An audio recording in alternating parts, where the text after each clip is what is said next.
Thank you so much. Call the meeting to order. On the first item on the agenda today is the discussion for the proposed changes to Article 6 parades, protests, street events ordinance. At the last city council meeting back in February, I think there were some concerns that had been relayed in regards to whether the city council had approval of the events that were being handled by the special events committee. And I know that we're in the process of trying to make sure that that ordinance it's a new ordinance for the city of Graham. And that we're looking at how that's being implemented. And I think one of the things that I believe, did you call for the special meeting? I did. Okay, I'm sorry, Mayor Pro Tem called for the special meeting to ask for the, and correct me if I'm wrong, to ask for the special events committee, to ask the manager to have the special events committee suspend authority on issuing moving forward until we can work out the language in the ordinance, right? Yes, And this ma'am. deals with the street closures, right, for, It was street closures, yes, ma'am. okay, and how that might affect businesses and things, okay. So,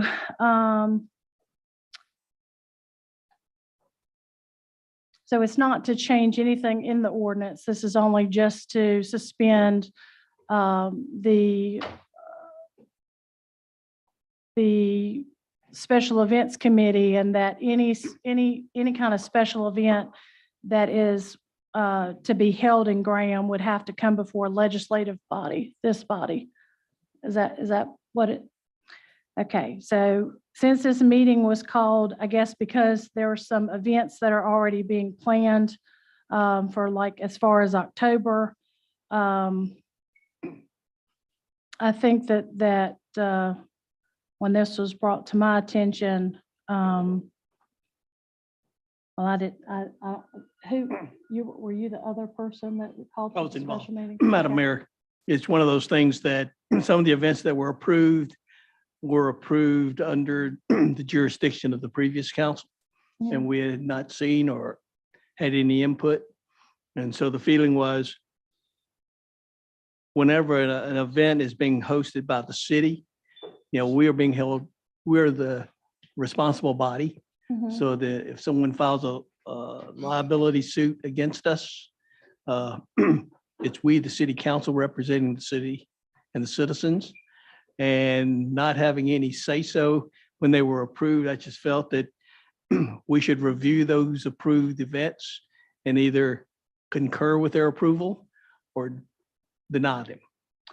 So part of what I saw was happening was what was discussed in the meeting when I was on the city council before we got new council members, that when it was reduced to writing in the ordinance did not necessarily reflect the conversations in the meeting. And so I think that there was some misinterpretation that may be going on with staff and also with my recollection of what previously the council had agreed to. But as far as I know, from the beginning of time, this legislative body has always approved or not approved special events in the downtown. And I think one of the things I had talked to Aaron extensively about is how that affects businesses in the downtown and street closures and things like that. But I don't think the city has approved or denied I don't think we've had anything at all since the previous council came off the board and the new council came on. As far as I know, the only special events that have been approved has been through the county. Is that correct? I think we've had some. Mary might have to speak more to that if she has I think she has a list that she has that's showing what's been approved. Because some of them have been on East and West Elm, which fell under the 10,000 cars per day threshold. So Mhm. those were approved by the Special Events Committee. So it might be some of those that she's gonna read off of her list. And I gave a list to the manager. Ms. Gardner will pass those out.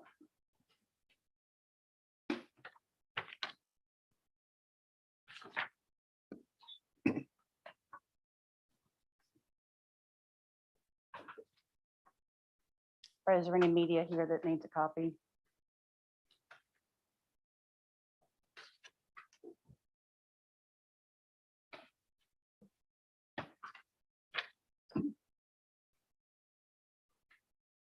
And Mayor Tally, I think what might help with the conversation would probably be to see which events have been approved on North or South Main, because it seems like that might be where the issue of the approvals were.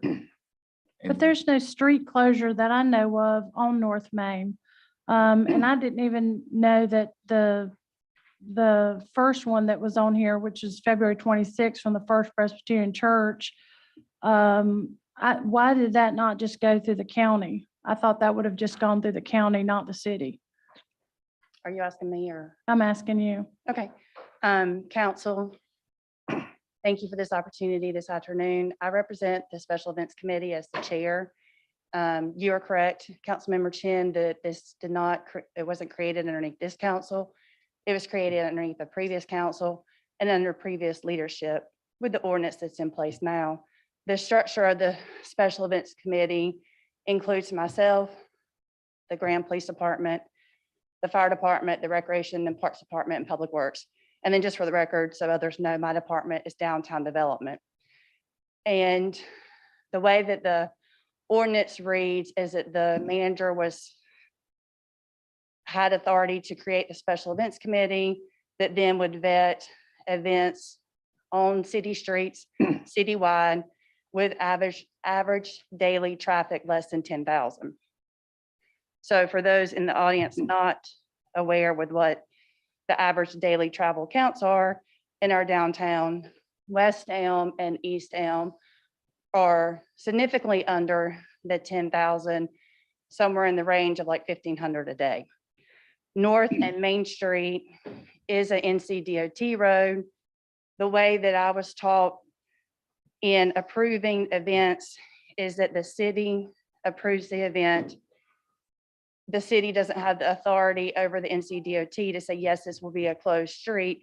NCDOT has to say this will be a closed street. Several of these events that are listed before you were events that were approved last year. Can I stop you? Because I don't think that's correct, what you said about that the city previously does not. DOT typically would come to the city and say, is this an approved event for the city? And then DOT would give road closure. The way that I was explaining it in the past is that Captain Flood emailed NCDOT and explained that the council had approved the event, the city had approved it, and then NCDOT would check to make sure that they didn't have any construction taking place, et cetera, and approve it. So then whenever I became the chair, I did the same process. I would email NCDOT, letting them know that it had been a special events committee approved event, list the streets, the times, the event, et So cetera, and NCDOT would reply back that they had approved it. Okay, but my understanding, the reason that we're here today is to vet out, because when this was created, it was not the impression, it certainly wasn't my impression, that we were taking legislative power away from the city council and giving it to a special events committee. It was my understanding that the special events committee would work with the organization that was trying to do the event and then come back with a recommendation to the city council, and that if there were street closures, that the city manager would be given the authority to be able to do that in the event if that traffic count was less than 10,000, I think. So we're just trying to work out, how this ordinance is being applied and interpreted by the staff. But I don't think it affects any events. This is the first time that I've seen I didn't think the event by the Presbyterian Church here, is that not going to be done on county property? So the reason why that comes before the city of Graham is whenever they have amplified sound. So they did go through county and county did approve it and permit it. Whenever there's amplified sound at an event that's taken place on the county property, the area where the historic courthouse is, it then rolls over into the noise ordinance of the city of Green. So historically, over the last Well, they have had 12 months. they have had Can I finish?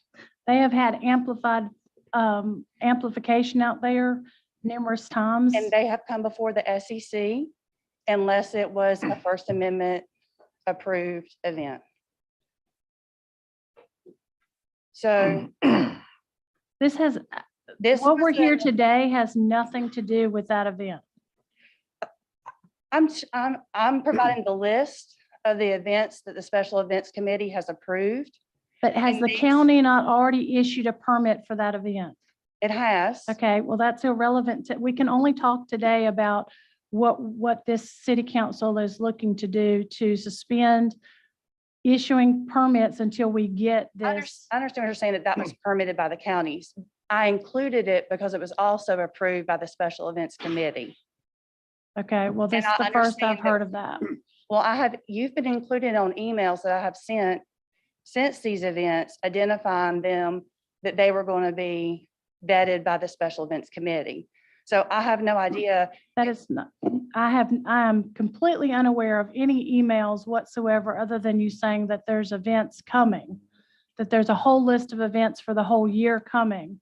And then we heard from a previous event that's held in October that typically is on Elm Street in the past.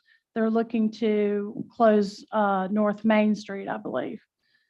Okay, so what is the question that you have about these events as far as ones that have been approved or ones that have not been approved? The Madam Mayor. SEC met on February 1st. This discussion is not about these specific events, it's the process. The way the ordinance reads today, city council is not involved in the approval process of any of these events. The authority it's purely the Special Events Committee. So thereby, there are no elected officials in the chain for these events. What brought this up was when I saw in one of the week sums, all these events that quote had been approved. And I asked the question, by whose authority? And the ordinance is where the authority came in. But the The ordinance interpretation is of the the ordinance. interpretation of the ordinance. The city So can you council, read the we as first elected paragraph? officials were not involved in the process. But former council members were, that Mayor Talley was a part of. But what is the first paragraph of the ordinance? How does it read? I It think- reads, the SEC approves and permits applications. It doesn't come before the city council. It's vested in non-elected officials to make that decision. So what I'm saying is that's what we've been operating, and there were event applicants submitted, applications have been submitted. So up prior to today, the SEC met on February 1st. Before you is a listing of the events that were vetted. Mayor Mayor Talley, Taylor. if I may interject, I think what would be really helpful for us as staff, since the council has discussed some proposed changes to the ordinance, if the council can give us direction on what you would like to come before the body for approval, if it's any street closure, if it's within certain traffic limits, if you can give us direction, that would be really helpful for us so we can bring those revisions to council.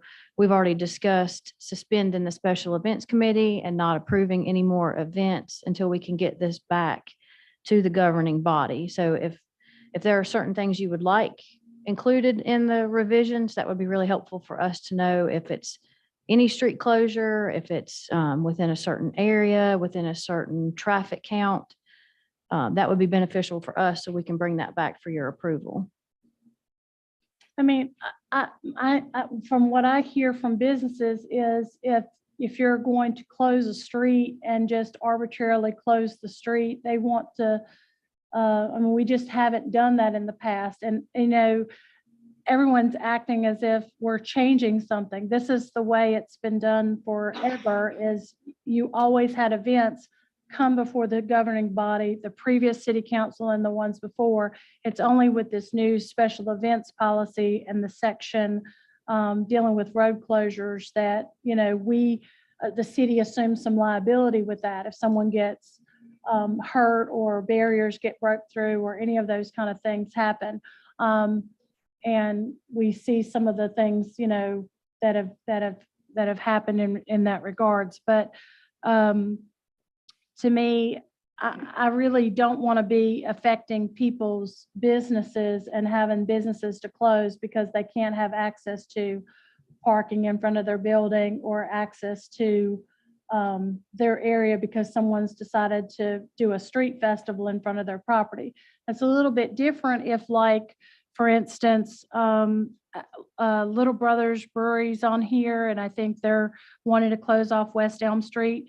I think definitely the argument that is not affecting anybody's business on West Elm Street negatively. I mean, I can't see why any kind of, I can just speak for myself, but I don't see why any council member would have an issue with permitting that event. I don't think anybody's looking at any of these events and not thinking they can be permitted. I just think that there was a misunderstanding previously, certainly that I brought up even at the last council meeting about, well, why are they not coming back before council?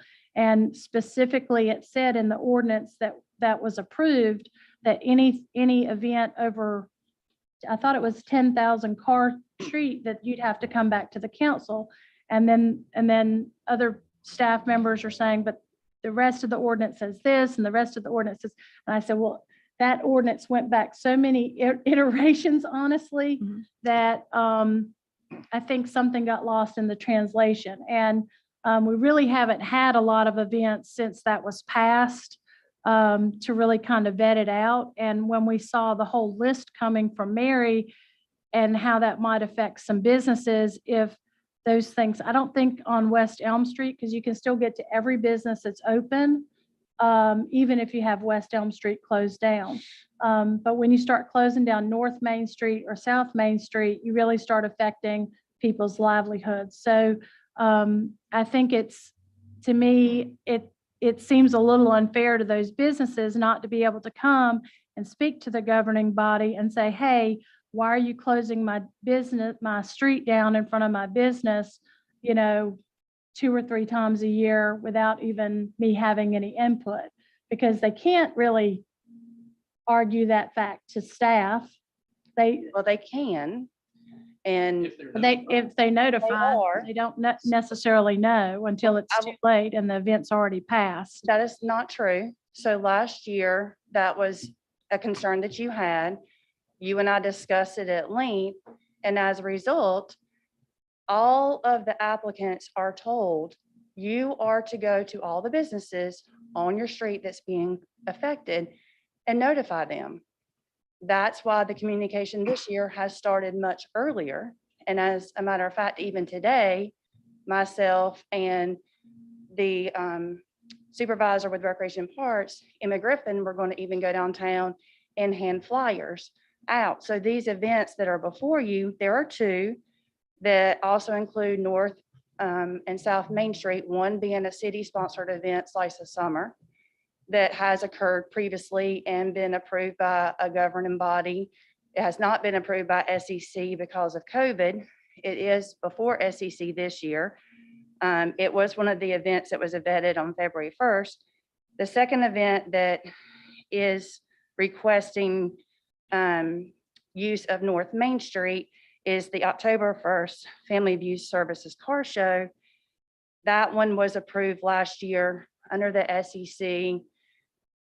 Through conversations that I had at that time, Councilmember Talley, there were concerns about the businesses being affected. And you said, who is looking out for the businesses? I said, I am hired as the staff for the downtown. I'm the downtown development coordinator. I'm on the SEC. Of course, I'm looking out for the downtown businesses. Tell me who has concerns, what their concerns are, and I would like to talk to them. That was never presented before me. However, through talking with the committee members, we had a special Zoom call. They had originally asked for South Main Street. I believe they had asked for all four corners. And after talking to then Councilmember Talley, I said to the applicants, there are concerns with this being a first year event, that you're not going to have the participation that's going to need to spill over to all those streets. Are there any concessions that you would make? And I learned that they were not doing registration till the day of. That can be really challenging because you don't know ahead of time how many people are coming. So they said, what about if we pull back? I went down and I gave them counts for West Elm and Court Square and North Main Street. And they said, we feel pretty confident. At that time, Captain Flood was over the traffic division. He and I talked and he said, we can rope off the parking spaces in Court Square. We'll keep traffic open to North Main. We will see early enough in the morning that if there's going to be the need for the spillover, they can go there. It did not happen. They did not have the participation that needed to spill over into Court Square. Therefore, they populated West Elm and the parking lot. So this year they've come again requesting the same footprint of having that same opportunity for spillover into Court Square and North Main Street, because that is on the NCDOT street. It's been submitted to NCDOT for approval. And in talking to the applicant, I've asked them, hey, would you be amendable again? Would you consider not closing North Main Street? And the member said, I'll present it to the board, but I think that we would. Would the Court Square parking spot still be available? And I said, it's a possibility. I did inform them that the meeting was taking place today and that they may very well be on the agenda to come before you guys in March for approval. So the ones that are listed by the process in the ordinance identifying that the SEC approves events that are on streets with less than 10,000 ADTs a day are all the events other than Slice of Summer and Family Abuse Services. There's over 20 street closures listed here. And to not So go to these businesses and understand that you're affecting their livelihood, their employees' livelihood with street closures. It's just, in my opinion, I believe that we have to do that before, and they have to be able to have a voice just like everybody else.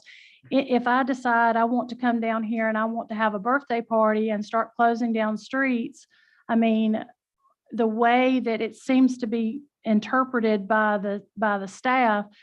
I mean, earlier this week, before you spoke with Aaron or you spoke with Megan, was it your impression that you had to get the city council's approval to close the road closure on Main Street? I was operating underneath the guidance of what I was told at the start of the ordinance. So it was not your interpretation that you It was needed- not me personally. I was told at that time. I'm asking you I'd though, Mary, was it your interpretation been- because that I you was- did not have to get approval from that this is- that is governing correct, because body? I was told by our city manager. Yes or no? Yes, by our city manager. It was not me, Mary Fawcett, going, this is my policy and procedure. It was an approved ordinance by the then council. So you did And it not think that reads- you had to go before us, but when you went was- to, but I'm just saying this is, you're trying to make it a personal issue and it's No, not. I'm not. That you went to the manager and the assistant city manager, and they both informed you that you did have to get the governing body's approval. Is that That correct? is not correct. I was contacted by Chief Cole. She asked me if it needed to go before council. I said no. I explained the process. She reached out to Burke, our public works director. They talked. Then back and forth, Aaron got joined on the email between Burke, Chief Cole, and myself. And it was discussed, this should go before council. It was not my decision. I was told by our former city manager, this is the interpretation of the ordinance. This is the role of the SEC. I'm caught in the crosshairs because I've been identified as the chair. Now, as you said earlier in the meeting, you don't have any problems with Little Brother Brewing. They're on the 100 block of West Elm. The majority of these events take place on the 100 block of West Elm, where there's a street that has less than an average daily travel of 10,000. If the only concern is that this governing body wants to see the events come before them for. Mary, you're making this into a much bigger thing than it needs to be. It's Well, can I finish nothing talking? but, this is a brand new ordinance, has nothing to do with anything other than the interpretation by staff as to what it is. And maybe we should have been, the staff should have been wordsmithed the ordinance maybe a little bit better, or the attorneys who reviewed it wordsmith the ordinance a little bit better, so that you don't have a different opinion than what the police chief has, and a different opinion than what But our maybe- maintenance department has, and a different opinion than what our manager and our new city, because regardless of whether your previous city manager gave you some interpretation, we have a new city manager, and I mean, clearly she's reading it, and it's been my understanding, and Megan, I mean, does it not say that it has to come before the governing body if it's an event that's over it on a street closure has to come before us over 10,000? In the ordinance, there is a reference to 10,000 and who can approve under that and who can approve over that. Aaron serves on the special events committee as our designee. So Yes. he can And- answer any specifics on that one. And I really want to jump in because what Mary's speaking is true. There was a totally different interpretation of that 10,000. But I think from what we're seeing to this afternoon, council does not want to view it in that way. And that's perfectly fine. I think suspending it, as I'm assuming you're going to do, would give us time to get it put into a form that is more agreeable to what you're wanting to do with it. And to be fair, staff did not write the ordinance. This was based off of a template that an outside attorney did for us. And it was maybe not put in a form that was as clear on certain interpretations. Obviously, we're coming here to try to get a better interpretation so that it's clear going forward. Staff is fine coming back with however you want it put. I mean, that's why we're here. We just want to make sure that you're Well- good with what we have as far as the process going forward, which is suspending right now. Anything that wants to be closed before we get anything brought back to you will come before council. And then the language that will come back before you would be written in a way that satisfies what you want. I think historically, regardless of what the issue is, being completely, to me, it's irrelevant what the issue is. If this governing body has been given the legislative authority to act on issues, even the previous council, certainly this existing council, and any previous council typically have shied away, I mean, historically in the past, of ever giving up the rights of the citizens to be able to have a voice and putting that with staff. Because who do the citizens really complain to if they're not happy? Who does a business owner complain to if they're not happy? I mean, they can only complain to staff, but staff isn't elected, by the people. So we have, regardless of what the issue is, whether it's this issue or any other issue, I mean, what I have always seen in the past, and I've served for 9 years total, is that typically council members do not give up legislative power to staff to make these decisions. So I just want to make sure that we're doing everything going forward legal, that everybody has a voice, and that they have that voice through the city council that elects them. And I just want to make sure that we're not approving things to close people's businesses down effectively by not allowing any customers to get to those businesses without them having a say or input into it. And that's my piece of it. I thought that we could have just handled it at the next meeting, but I guess it got brought up and called for the special meeting as a result of something else already being on the agenda, and the pay raises, and the pay plan issue, and the issue about all the events, I guess, on Friday coming out, that they're already, I guess the perception was that they're already being approved or whatever. So I don't think it will affect us doing this today. To my knowledge, it won't affect any of the existing events that are on this list. As far as I know, they can still move forward and go forward. But as far as like approval of those, they would have to come before the city council if they want something specific from the city council as a street closure. So Mayor Talley, can you clarify? I'm not sure I followed that last discussion. So as I identified, there's 2 events that are contingent upon NCDOT's approval from the list that's presented before you, and 11 that have been approved.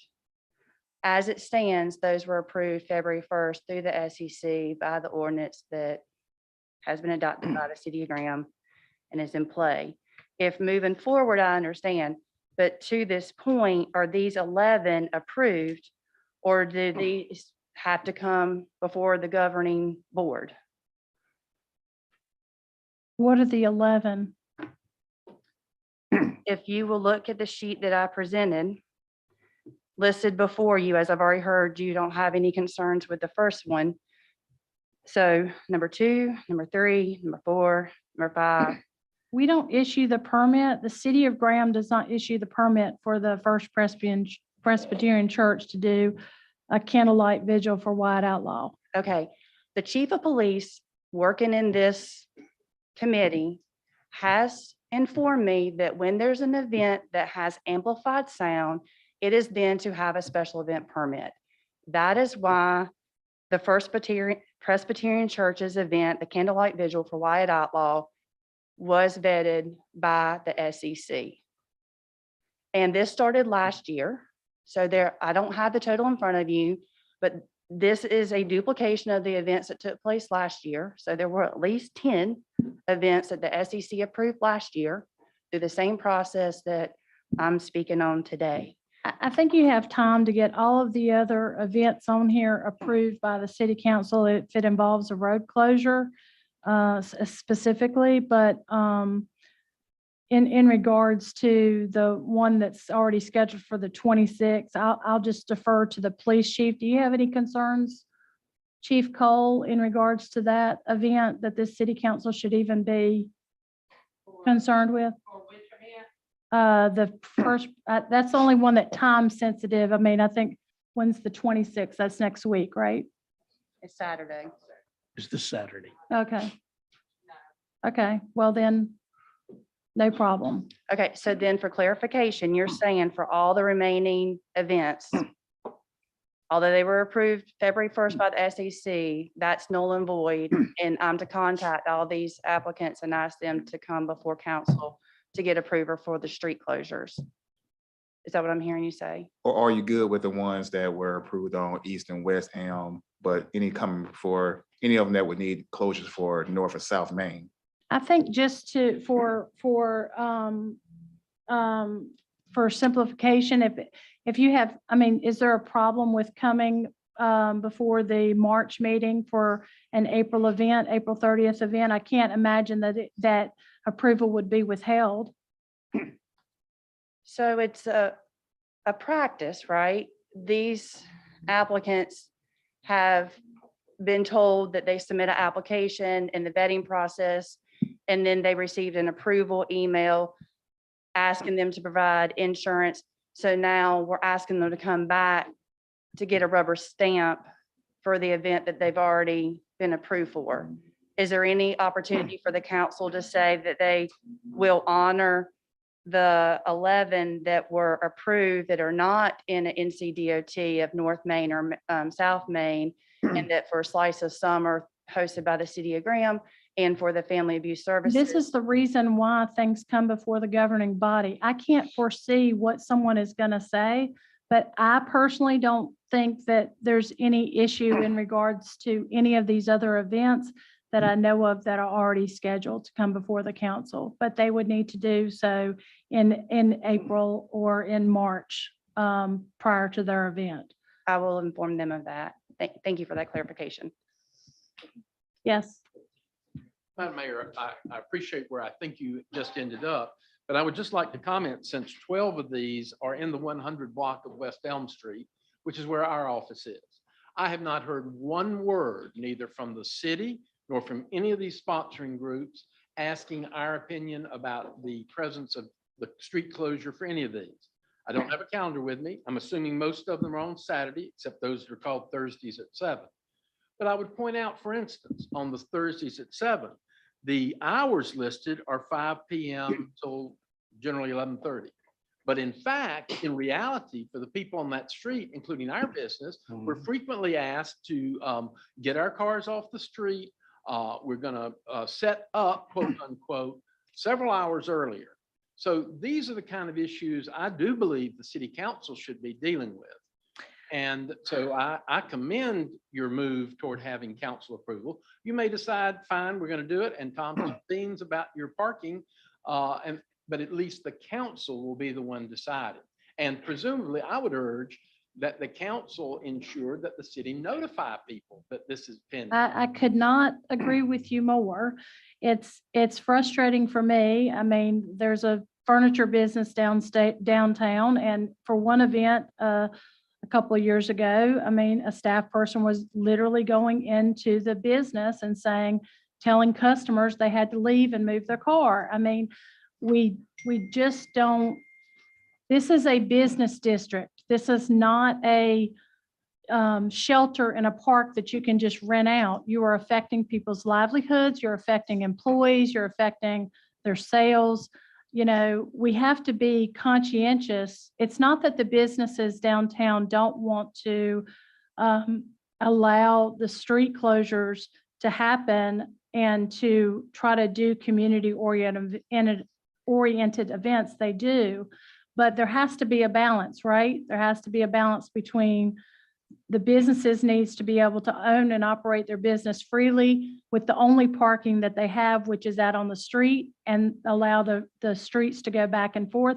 There's safety to be considered. We have over 20,000 cars a day that pass by downtown Court Square on Main Street. And if you're going to be closed for a small parade or something that's an hour or two long, that's very different than like a whole day event closure. Right. So I appreciate your comments, and I think I'm ready to, I guess, ask the city council, do you have anything else? Madam Mayor, may I ask a more mundane question? At the outset, I thought Ms. Fawcett outlined the members of the committee, which, as I heard it, was herself as chairman, police department, fire department, recreation, and public works. Then I think the manager mentioned that the assistant manager is somehow on the committee. What's the totality of the committee? We did not, as far as I know, the city council did not even, Understand. that's another thing. I mean, the city council didn't even pick who was on the special events committee that I know of. Because the ordinance reads that the city manager was to appoint them. So Aaron joins the council or the committee. The makeup is those 5 that were identified. All right. It And- does not sit in all the SEC meetings. All right, and Madam Mayor, if I could ask, who is the representative from the Recreation Department who attends these? I don't know. That's Brian. Do you want me to give you all the names? So from the police department, it is now Captain Velez. From the fire department, it's Captain Cole. Chief Cole, sorry, Chief Cole. From Recreation Parks, it's the director, Brian Fawcett. From Public Works, it's Burke Robertson, and Okay. then myself. Madam Mayor, I would just raise this issue, and I would think the attorneys, I hope, have been involved in this. My understanding was at the time that Ms. Fawcett was hired, there were certain sort of stipulations about ensuring that there was no conflict, potential conflict, or any involvement that would involve the pre-existing member of her family who is already on the staff at the City of Graham, which is Mr. Fawcett, the recreation director. As chairman of this department, of this little committee, I question whether that independence and that protection is being applied, as I understood the legal department had insisted on at the outset. Now, it may even predate the current legal department, but my understanding was that there were protections because it's a questionable precedent, I think, to have same family members, quote, overseeing one another, or in this case, having any sort of joint involvement. And so I didn't realize that till it was outlined, and I would raise that as an additional concern. Mayor, council, I just wanted to speak about the piece that Mr. Boney said about his business being contacted. For the businesses that are closed on the day that the events are taking place, I asked the applicants to go in person and speak to the business owners. They have asked me if they are closed, do I need to talk to them? I have told them that it is goodwill if you will reach out to those businesses. At the end of the day, if they are closed, there's not an impact to that business for the day of the event. Also, Mr. Boney is included on my emails that I send out weekly. That list is 100+ of downtown businesses and property owners. The mayor's listed on it. I have included you guys in the manager's weekly updates, but the communication was something that last year was a complaint, and this year has definitely stepped up from myself, and the meetings have taken place for the rec department and the mayor talking about events. And so I'm not sure where the communication breakdown is coming from. The applicants are asked to go down to the businesses. The original vision for the ordinance was to allow a streamlined process for applicants. As city staff, we found ourselves scrambling when folks went before the council and there was no process in place. And that's how the vision for special events ordinance came to be. That's how it originated. We found folks were very confused. Some folks would come to the police department requesting permitting for events, and we had no event permitting process. We only permitted for parades, pickets, and demonstrations, not events. And so we voiced this concern to our previous manager because things were getting very convoluted with events. We would have to reach out to our planner or reach out to the assistant city manager. We were trying to scramble, and there was no information to give or present to the council because we had no formalized process for special events within the city. So my biggest challenge with special events is that we were kind of left with this ordinance that was created, and then we've been in the midst of a manager change. So there was no official internal policy of what would move forward, what would be a co-sponsored event with folks that came forward that wanted to petition the city to utilize city services. So we were left to just have an application process and check the blocks, right? Check the boxes. If you had insurance, if you get your street closure request in, if you schedule officers if needed, we were just, basically checking the boxes of what's on the application process. So our previous managers thought process was if something came before the special events committee and then we denied it, there had to be an avenue of appeal, and that would be our city council. Our local elected officials would be the person that would hear the appeal from the petitioner who is requesting from the city to have a special event. So the way the manager, our previous manager, explained it is we would have the application process. The special events committee would make sure that they met all the requirements set forth by the manager in the application process that folks complete when they want to come to Graham and have an event. Anything with 10,000 plus cars, we would complete the credentialing part of the application process, not give approval for the event until council gives approval, and then the street closure would be granted if it's 10,000 plus. If it's less than 10,000 and you want to have a neighborhood party, that could be granted by special events and move forward. the process moving forward has been better because it hasn't left us scrambling to staff an event or have folks entering stuff, calling EDS and trying to schedule officers. But where I feel like the confusion still lies is we don't have direction from an internal direction yet on the approval criteria or what, what's what. We've met with the League of Municipalities about street closures, how many officers are needed. These are all rules set by the local municipality, and we don't have any rules set yet.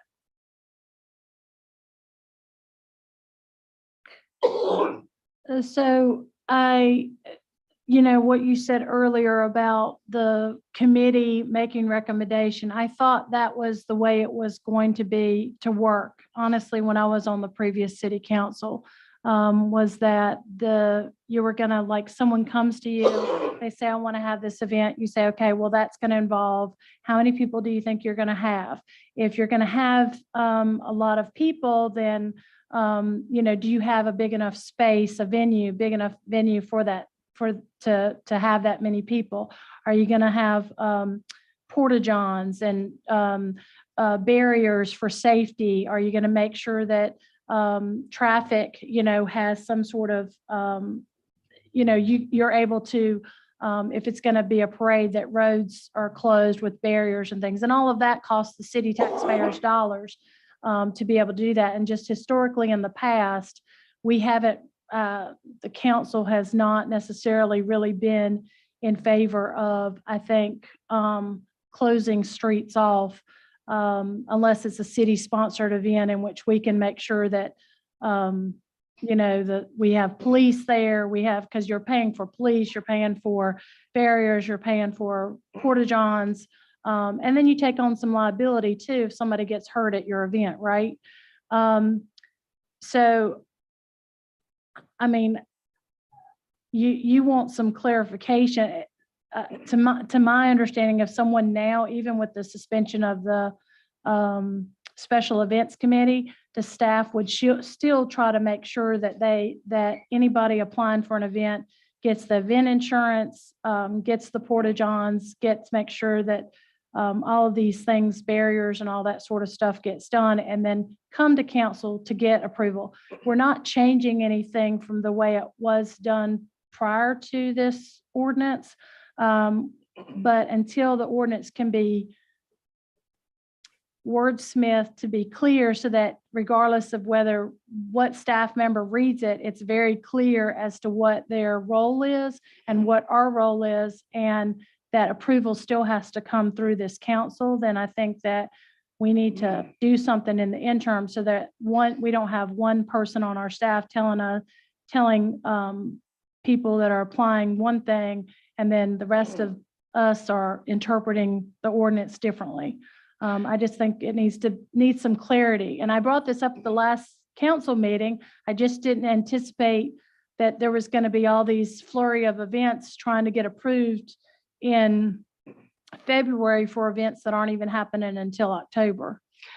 One thing that I found helpful is with the special events committee, even if we add that, if we say, okay, our local elected officials, they want to be included in that approval process, I am still in favor of having that special event committee where the application filters in and then all those boxes are checked, because it gives us enough notice to upstaff if it's something that needs to be upstaffed. We're struggling with filling extra duty jobs now. So if someone comes before the council on a council night and seeks approval and the council approves something, there's no runtime for us to upstaff. And surely I'm not the only agency in Alamance County that's struggling with staffing. The city of Burlington's struggling, Alamance County Sheriff's Office is struggling, Mebane Police, all police agencies are struggling with staff, and we're trying to be creative, and especially dealing with road closures or large numbers of people and staffing these events. So the runtime is beneficial to us. If we add in that next level of approval. Where the special events committee maybe is not even the final approver. We're just making sure they have all their paperwork and everyone that works in the city that's going to have to somehow staff that event is in the loop and notified. I mean, I remember times calling Burke saying, hey, we need barricades like next week. I know you have them all somewhere else in the city, but I'm going to need you to go get them. We got an event that the council approved. So that last minute, that has been taken away, which I'm Right. thankful for with the special events committee. So I don't know how the council wants to move forward, but I definitely would not like to see the part of vetting the event and all of the departments being involved on the prep work. I don't think the intention was to do away with the special events committee. It's just to temporarily suspend it until, Suspend the approval process. yeah, the approval process, until chapter 20 is rewritten to be more clear.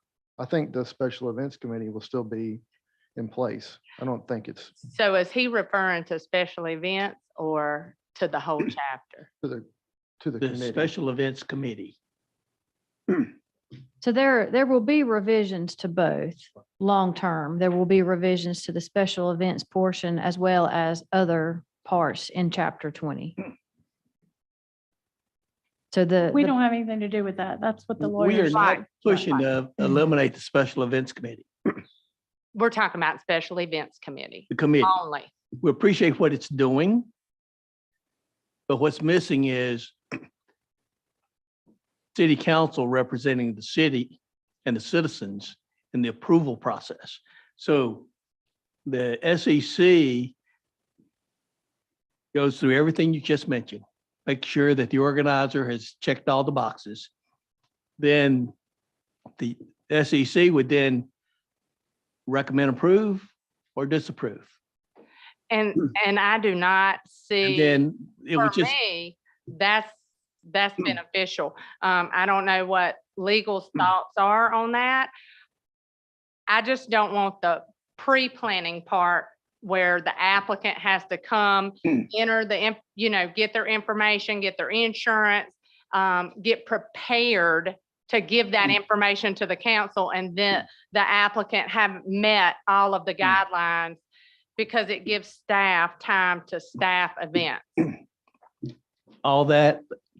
Appreciate what you're doing it, the way you're doing that right now, where they give it to you, the members of the SEC staff it through your organization. And then basically you'd make a recommendation to city council, says, okay, all these events, they satisfy everything. We're good to go. If you approve, fine. And in that way, the city council is involved. Citizens can come at that time, says, hey, if they have a complaint, as we discuss the approval process, they can do it here in the council chamber. Thank you. I'd like an opportunity to speak. But Mr. Boney is not staff. I'd just like an opportunity to speak very briefly. And Madam Chairman, I think his point of order, I think this is out of line. This is not. a But pub- Mr. Boney was able to speak. He's not a staff member, so I should be able to have an opportunity to speak very briefly. I'm Jamie Paulin. Madam Chairman. I'm an something attorney is out here, of order. and I've represented several protesters throughout the post-George Floyd era. And the conversation that I'm hearing today is really disturbing to me. What you're talking about is basically prior restraint on speech. And my concern is that you as council members are much more concerned about the business people in this city, like Mr. Boney and Ms. Talley, instead of the people who come here to express themselves. And if you're asking people to go through a prior approval process and then have to go before this board to give you an explanation as to what their event is, and to allow you to decide whether that event is approved or not, is going to probably essentially, in this town especially, come down to what is the nature of the event. And in And That's not true, ma'am, at all well, whatsoever. that's We have fine. always historically approved events. The city of Burlington approves its events. City of Mebane approves its events. We're not doing anything any different. It was just the way that this was wordsmithed. Has nothing to do with any event that, I didn't even know that this was even anything, the city of Graham even had anything to do with this first event on here. I'm talking, the whole issue came up.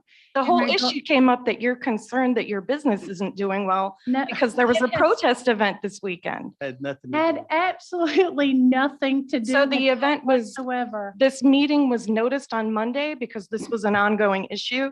No, it's because somebody got That arrested is at an not, event. that's this not weekend. true. That is absolutely not true. And that is completely 100% not true. And that's coming from you who owns what, half the property on the square?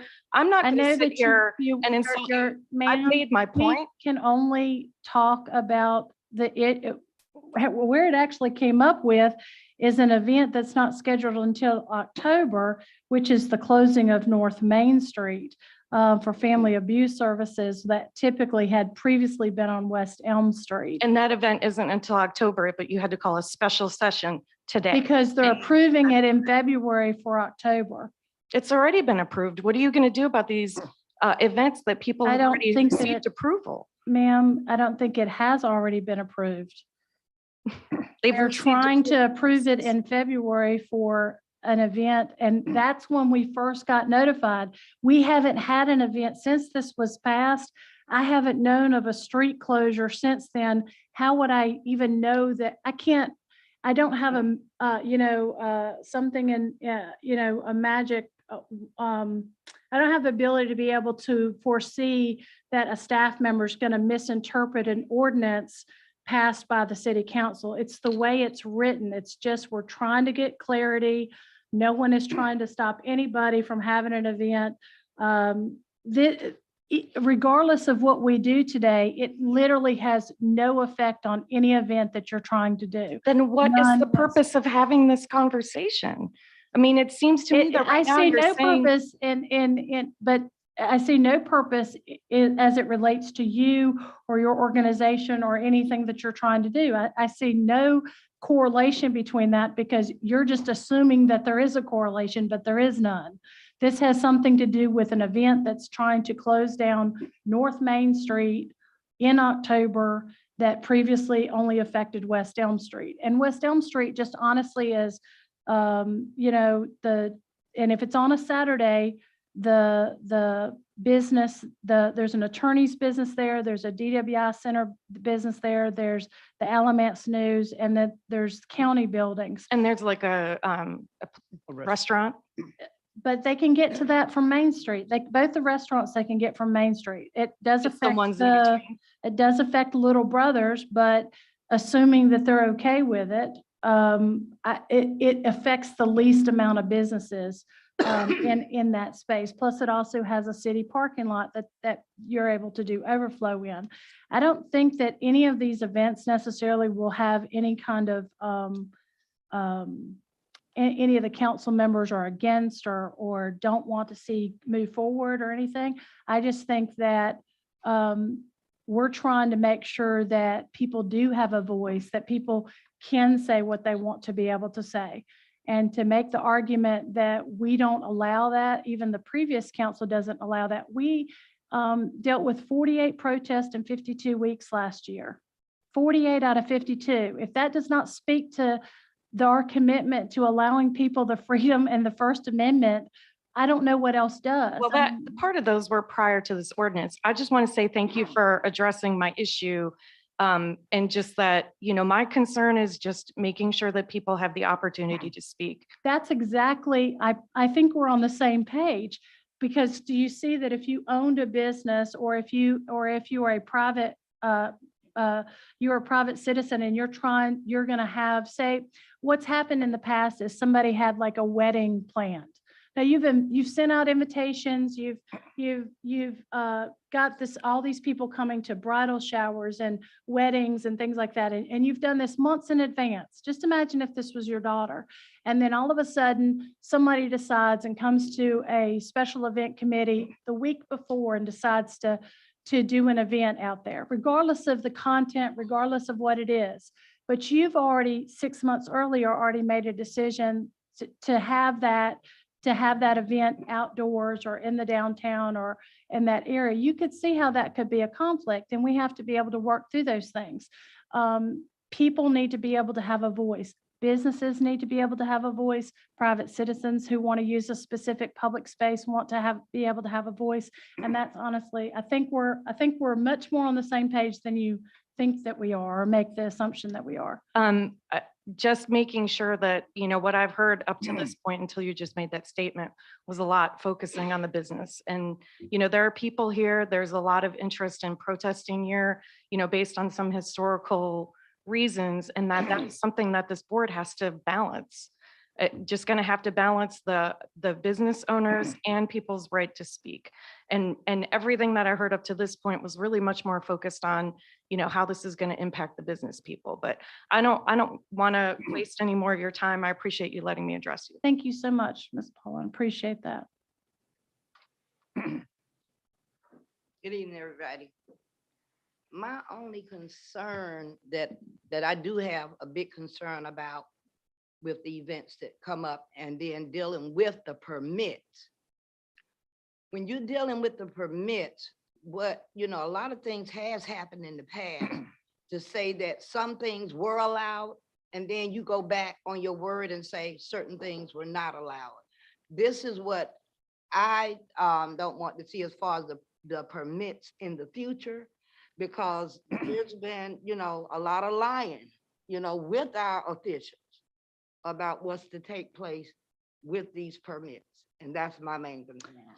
Well, I ask you to give us the benefit of the doubt. This is a new city council seated here, and we are very committed to making sure that everybody has a voice and that that you're heard, right? We're supposed to be vessels for the citizens, and we have to represent everybody that lives here in the city of Graham, and we want to try to do our best to effectuate that. I appreciate you being here. So ask for council for a motion in regards to the item that's on the agenda, changes to Article 6, parades, protests, and street events ordinance. Madam Chairman, I'd like to make amendment that we suspend the approval authority of the Special Events Committee until the new ordinance is written and approved, whereby the Special Events Committee can make recommendations, which will be brought forward to the council, and we will vote on those. And Madam Chairman, Madam Mayor, I second this motion. Okay, any more discussion? Are we going to address the already approved in this motion, or are we? They'll have to come before the council. I believe they should come before the council. All in favor? Aye. All opposed? Moving on to the pay plan adjustments for city employees.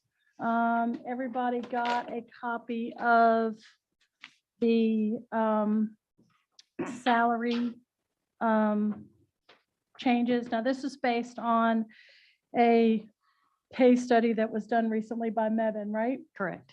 I'm sorry, Madam Mayor, what document are you referring to? It's Meban's pay plan data their consultant gathered. But you said the members had gotten something, I don't recall that being attached to the meeting notice. It was not in an agenda packet. Madam Mayor, just ask for a copy of it. Sure. In regards to that, I know that we have had a hard time. Obviously, a lot of businesses have had a really hard time hiring for positions in certain areas. And I know that our public works has really struggled in addition to, I don't know if the police chief is still here, but maybe she could speak to how she's doing as far as getting people to fill the positions that we have funded through the DOJ. I know so far, as of a couple of weeks ago, she was only able to fill one of those 6 positions. Okay, and when we look at police specifically for a police officer, the disparity between, and Burlington has, do you happen to know, close to 40 positions open? I do not know. Do you know, Chief Cole, about how many positions Burlington has open? So Graham. I don't know exactly. 26. Mhm. So you've hired some people then? I remember it was close to 40 just a couple of months ago.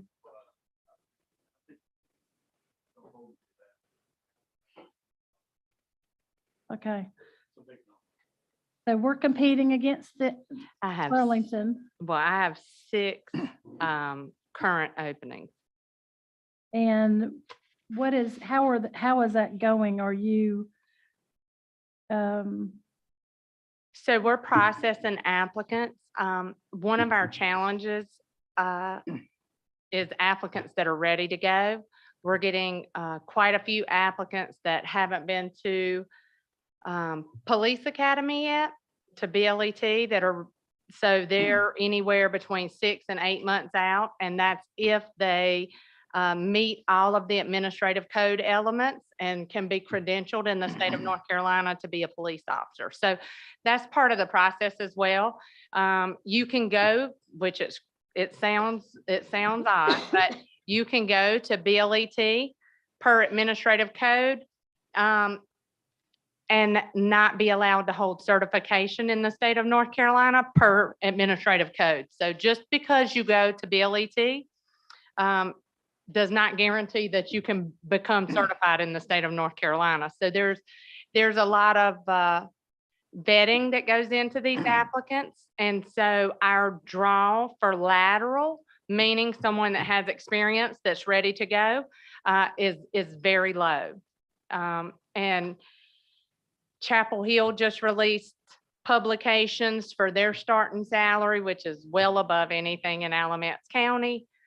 For entry-level police officers with 0 experience, just have the ability to be certified in the state.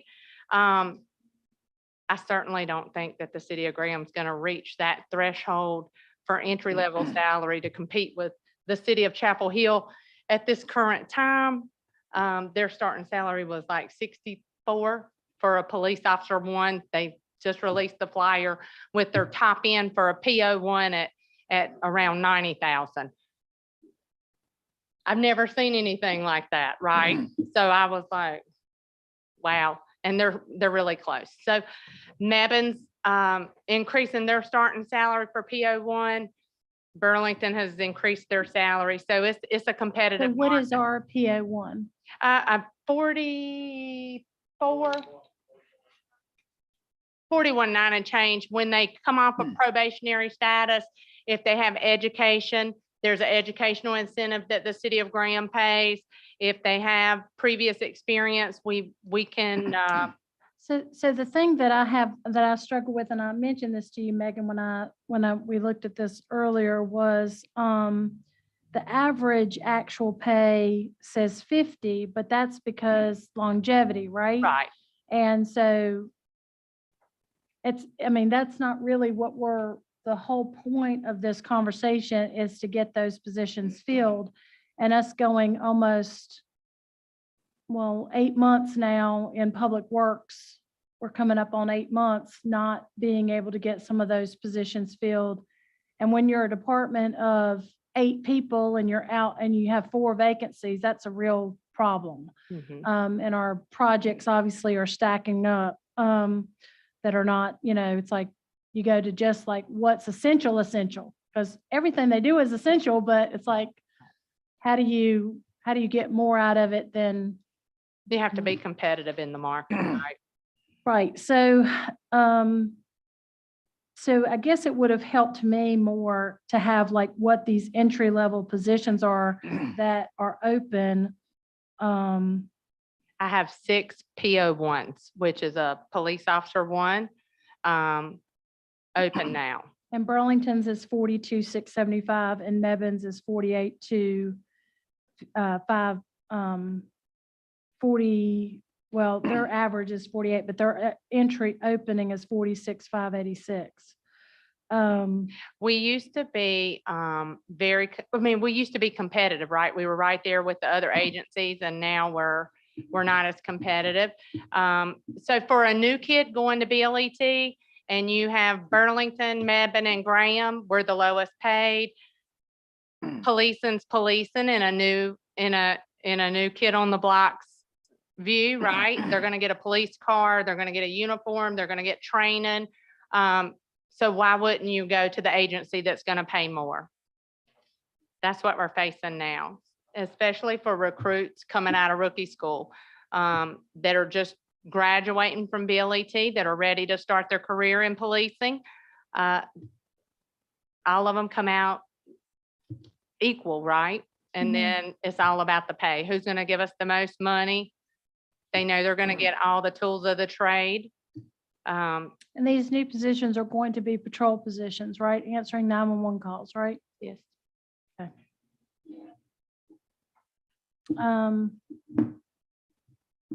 And then if I could hear from Burke.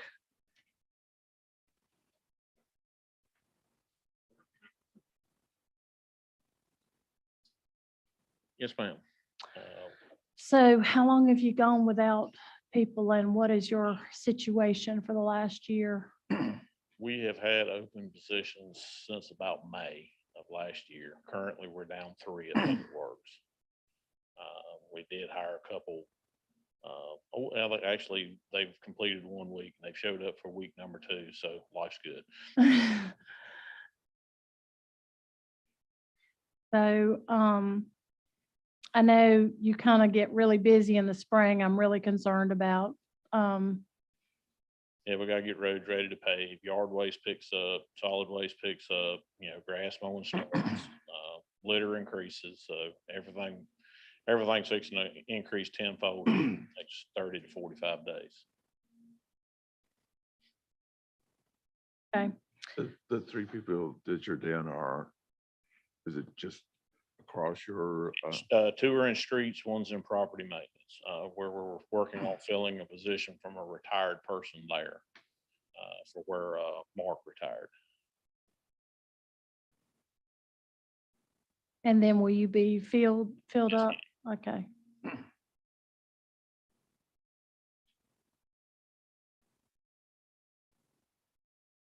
And those entry level positions for like, what's the title for that? Maintenance worker 1's either be street or property maintenance, and starting pays around 28,000.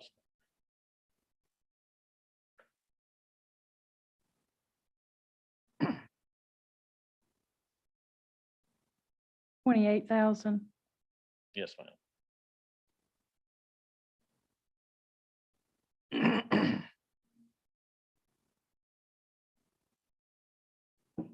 If 28,000 is the entry level position, this chart's kind of misleading.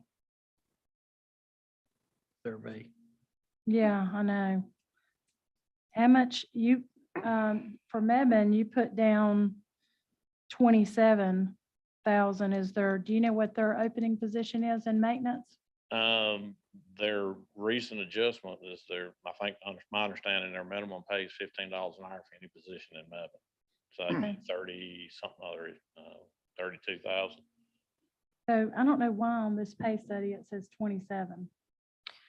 So 27, are you looking at maintenance worker? Mhm. So Burlington shows 27. Graham, if I'm looking at the right one, shows a minimum of 33, 38 and a max of 49 to 49. So we have several positions in our pay plan. So we have a general maintenance worker that ranges from 28 to 46. We have a sanitation collector in our pay plan, which is a grade 10, which is 27 to 43. We also have a general maintenance worker 2, utility maintenance worker 1, equipment operator 1. And all of these titles won't necessarily line up with other jurisdictions. Yeah, I think seems very misleading because you have longevity. I mean, you don't know how long some of these people have been with Mebane, Burlington, or Graham. So the average really doesn't help us as much. To me, like, what is their entry-level position paying versus our entry-level position paying for both police and for public works? That being street department,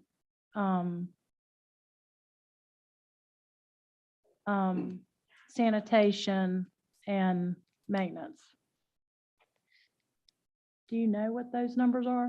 Like I said, I know Burlington on some of their streets and in sanitation have raised some of their pay as much as $5 an hour.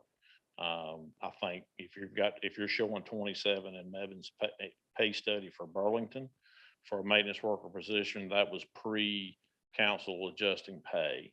And I know Mebane just recently raised everything to $15 an hour. Did you just give Burlington employees a raise?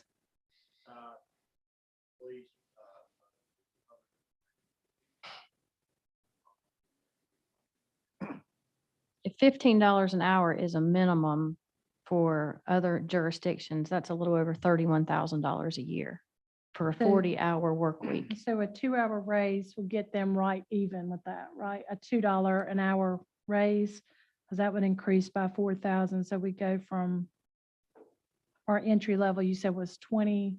Our entry level per hour is at $12.99.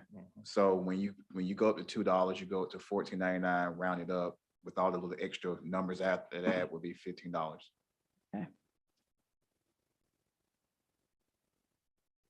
What does, let me hear from you, council member. Well, looking at what we were given is misleading because it's only one dimensional. What we really need to see is of our workforce, first off, what are the pay bands? When you come in as entry level, no experience versus you've been here 20 years. And then how many of the folks, where are they now? Are we at the point here in Graham where the majority of our folks are on the 10+ year in? So you're going to see a higher salary range. But in truth, to attract folks, what's that lower starting entry level? And that's where I think we really need to work on for folks who are coming into the point where they're ready to enter the workforce. And so what are the inducements?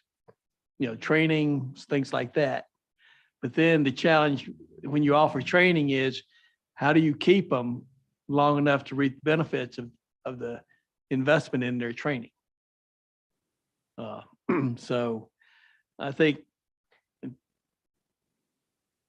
instead of relying upon what we've seen with the Mebane study, we really need to look at our own employee pay strata and examine that and see, if we've got a senior workforce that in the next 5 years, we're going to have to replace them. What we need to be careful of is our salary structure has become inverted, where the entry-level positions are low, but for those who've been here a long time, they're doing great. But when they leave, we've got to recognize who are we going to attract at that lower pay scale? And to me, the average pay of what we're paying 5 employees is irrelevant if what we're advertising to get that position is still lower than anybody else. So we have to be competitive. There are some positions, and Bert can probably speak to this, that if we change the entry level pay, they would meet or exceed existing employees who have been here for more than just a handful of years. Yeah, I mean, our our merit pay bumps and cost of living raises, your pay scale moves with cost of living raise. Right. So it's only merit pay bumps that will move you ahead. So it's possible you've had somebody work for you for 3 years and, by the time that person finishes their 6-month probationary period and gets their 5% at the end of 6 months, they're now making 6 months in the same thing an employee was making that's been here 3 years. Hmm. So if you adjust one, you've got to adjust the grade because there's only like 60 cents an hour difference between a maintenance worker 1 and a maintenance worker 2. So it's not like it's a huge bump in the pay scale for a promotion. It's just an incremental adjustment.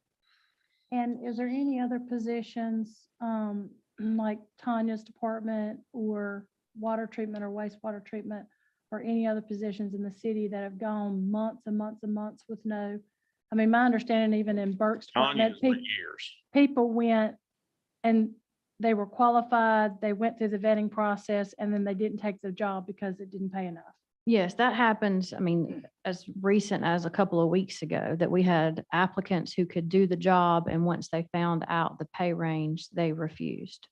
So is there any other departments that's having problems either other than police and public works? Tanya's having trouble in utilities. She was actually. Well, I consider that Yeah, still she was public actually works. the originator of the trouble. She's been dealing with it for probably 3, maybe 4 And years. she just had a longtime employee retire. I think even the rec department has advertised for some positions recently that they have maybe received 1 application for, or no applications at all. What is your feeling? Madam Chairman, I think we should pass this. I think it's breaking our standard pay up to a living wage. Everybody talks about the living wage. I think it's a step in the right direction. So originally, when I proposed this to the city manager, or we talked about, what could we do to try to help get these positions filled that had gone months and months and months that are not fulfilled. I had just suggested a pay raise for those specific departments, including police, public works being street, water, sewer, and sanitation, the whole public works department area. What is your feelings? Joey, do you have feelings on that? To me, you could take the existing money that was already budgeted for the jobs that you have not been able to fill and not increase necessarily the budget, at least in this year and this existing year, that we have saved money by not having those positions filled, and that money could pay for that increase between now and June 30th. But then July 1st, obviously in budget season, we'd have to figure out how to continue that raise on. And I agree that we need to adjust our pay to make ourselves competitive and that retain employees too. If they can go somewhere and make more money doing the same job, why would they stay here? But I'm not sure how to, on what scale you would do that on. I guess the question is does the council want to do that across the board, or do you just want to do it for police and public works? And then address in the budget session, maybe a pay study to look at fixing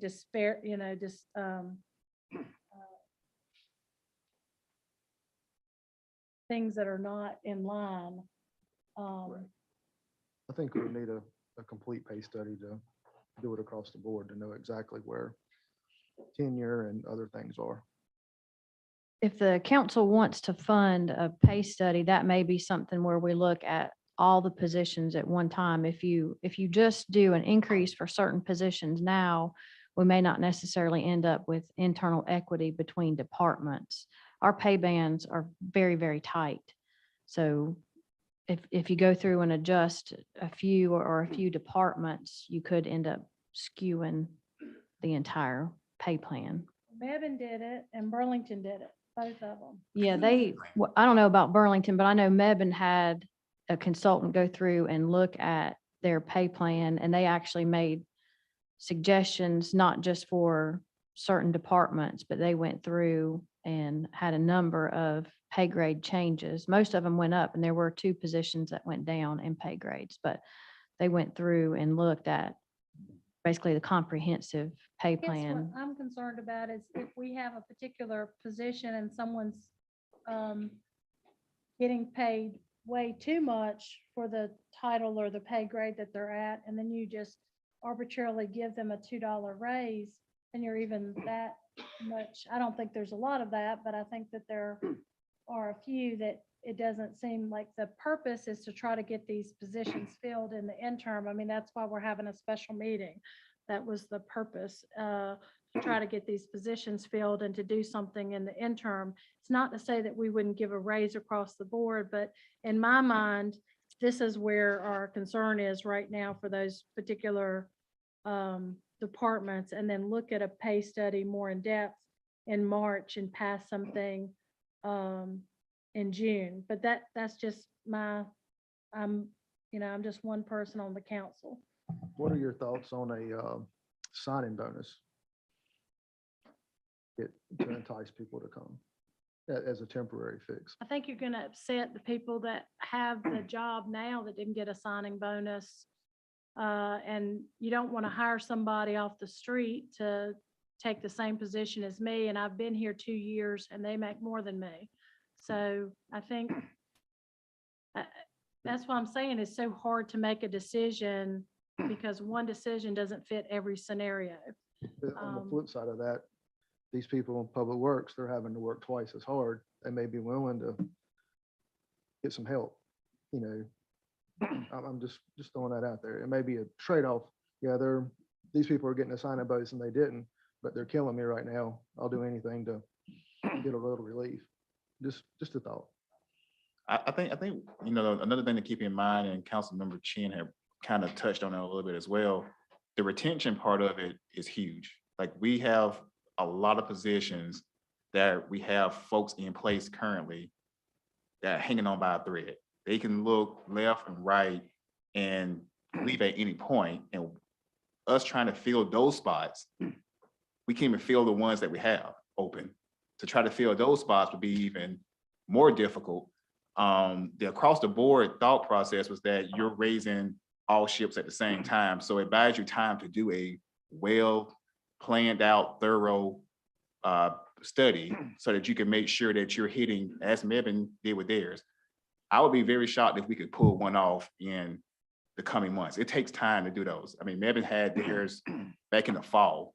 So it takes time to go through, look at all the positions and do all the necessary intricacies that you would do to make sure that you're not making one person out of place here and then raising someone over here. And then the resentment part of it as well. It's another thing that I know on Megan and myself and some of the department head side, you focus on one area. There are other areas that are going to be not the happiest. I'm just going to be honest with you, when they look at what happened over here and then feel neglected over there. And then that's another chance for someone to feel slighted and leave. I'm just being honest. So, I mean, obviously it's your choice, but I'm just going off of us hanging on to what we have is just as tough as us bringing in new people.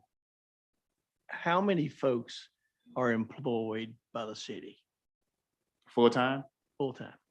about 140, how many? 138? 138, 140.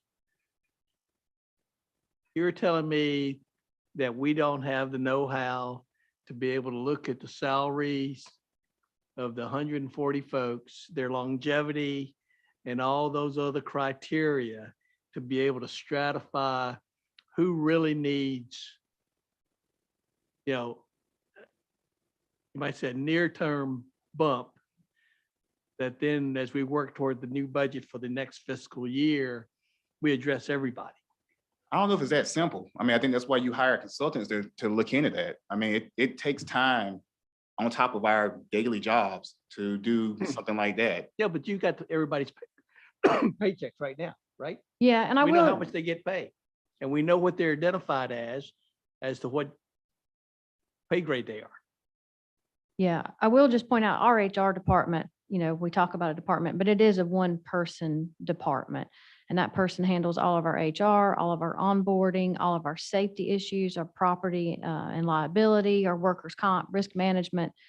So to do a comprehensive pay study with one person when we're already going out for broker for insurance and a personnel policy rewrite and possibly onboarding employees through a new insurance program is just more than we could handle in-house at present Our time. finance department too.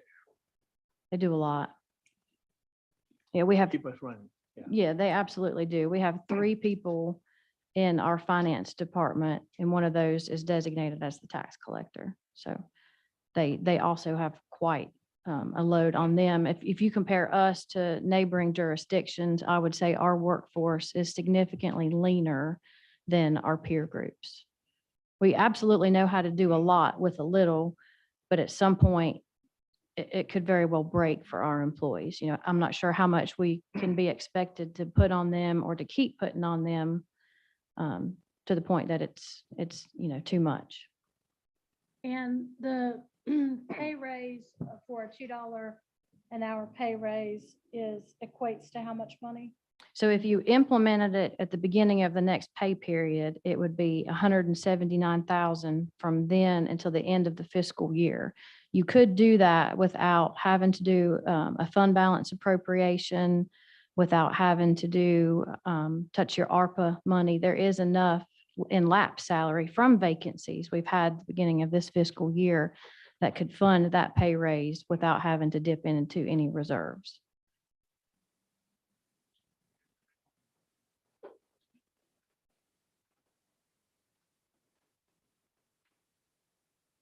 And I will just point out with the Mebane pay plan, they did go through and modify some of their pay grades, but they also approved a 3% cost of living that would be effective March 11th. And they are considering an additional cost of living for the upcoming fiscal year, which would be July 1. So all of their numbers really increased or will increase by 3% as of March 11th and could increase again next fiscal year. Well, I think we're gonna probably have to do a COLA. I mean, I think that's pretty expected. The Yeah. CPI, I think, was around 7%, which is significant.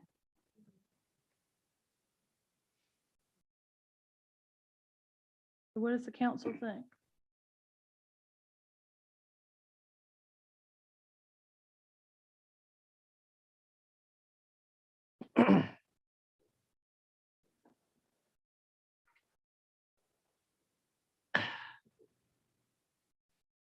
One side of me says we're talking 140 people.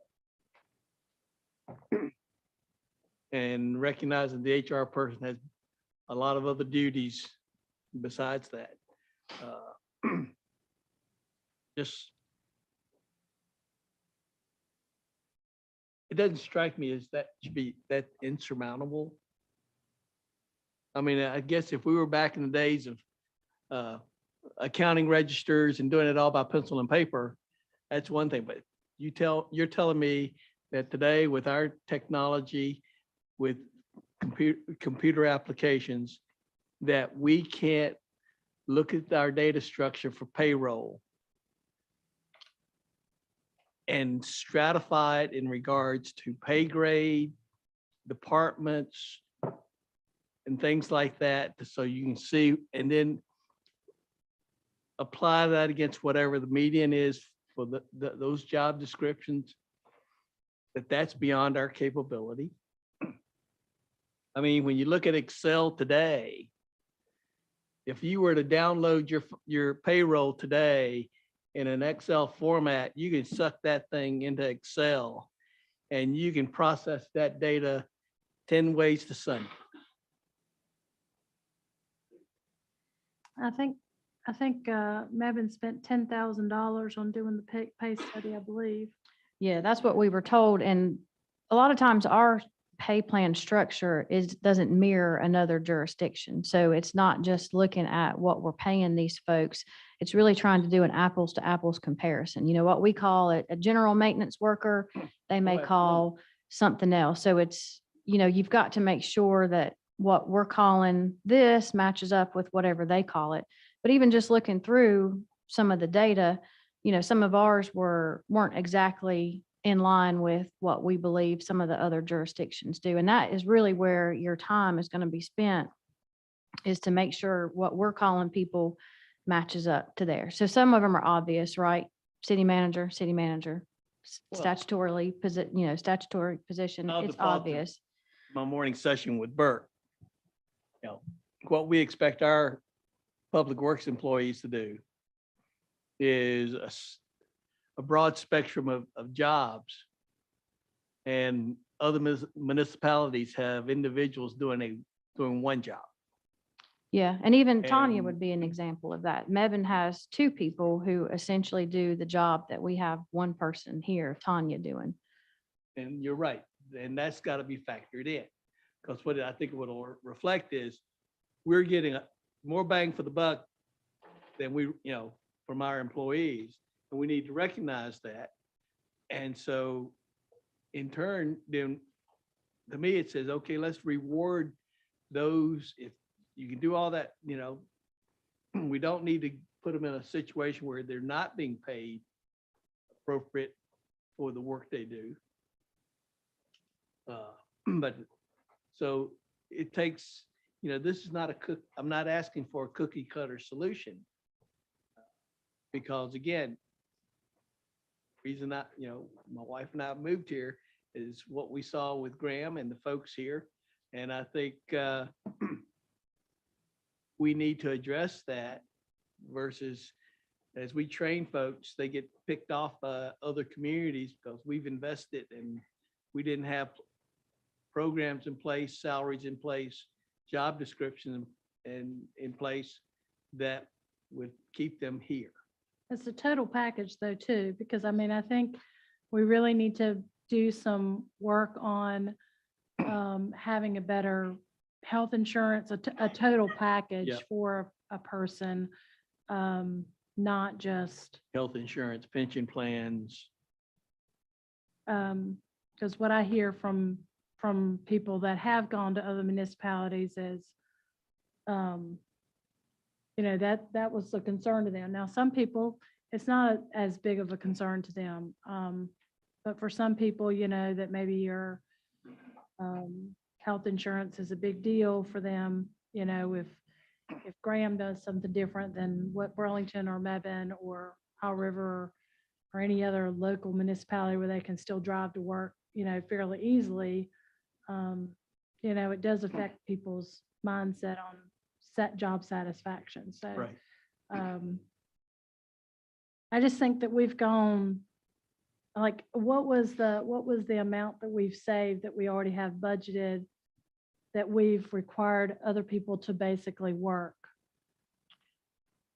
You mean our lap salary savings? Right. It'll probably take me a minute to get to that. 308,000. I mean, that's just ridiculous. Mhm. Yeah, so that's what we had as of February 16th. And the cost to implement a $2 an hour increase across the board would be around 179 from now until the end of the fiscal year.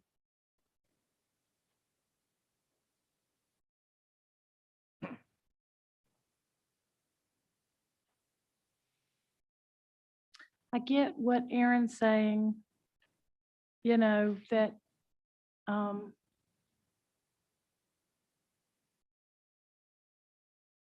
but I also get the fact that, you know, there have been people in these departments that have done the work of 2 or 3 people, and they should be rewarded for that. And I had talked early on about, you know, the people that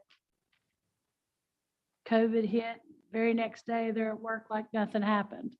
The essential services, I mean, never missed a sanitation pickup, you know, showed up for work every day, dealt with hundreds of the police, dealing with hundreds of protesters in the midst of COVID. I mean, I have empathy for those people that, because they provide that essential service, they didn't get an opportunity to work from home. They didn't get an opportunity to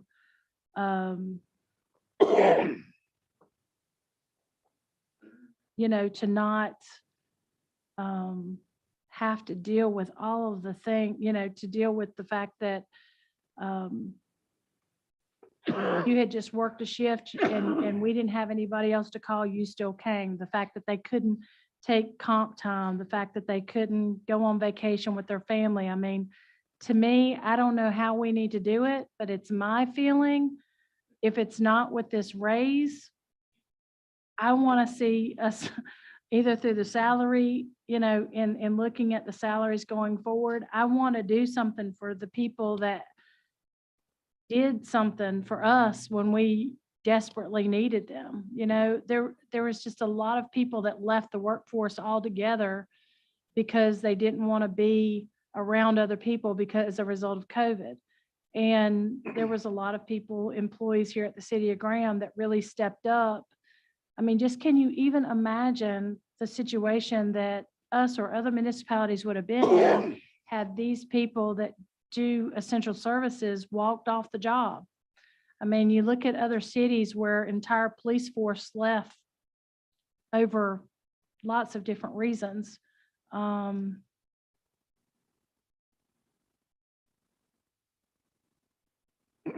I appreciate them being here and I appreciate what they did for the city. And I hope we can reward them in some way. I don't know the solution. I see the problem and I want to fix it. And maybe that's something that we can do through a pay study. I'm not saying necessarily an outside pay study, but an internal pay study and really kind of, what does the person get for working for two people for the last 10 months? I mean, we want to get these positions hired for these open positions, but I also feel like we're missing something from recognizing people who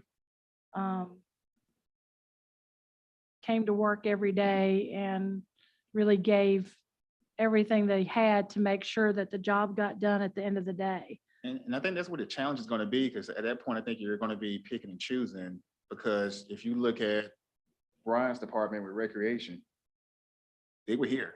Well, maybe we can do this. Maybe we can set aside money in the raises to the department managers and let them do the picking and choosing based on merit. Ooh.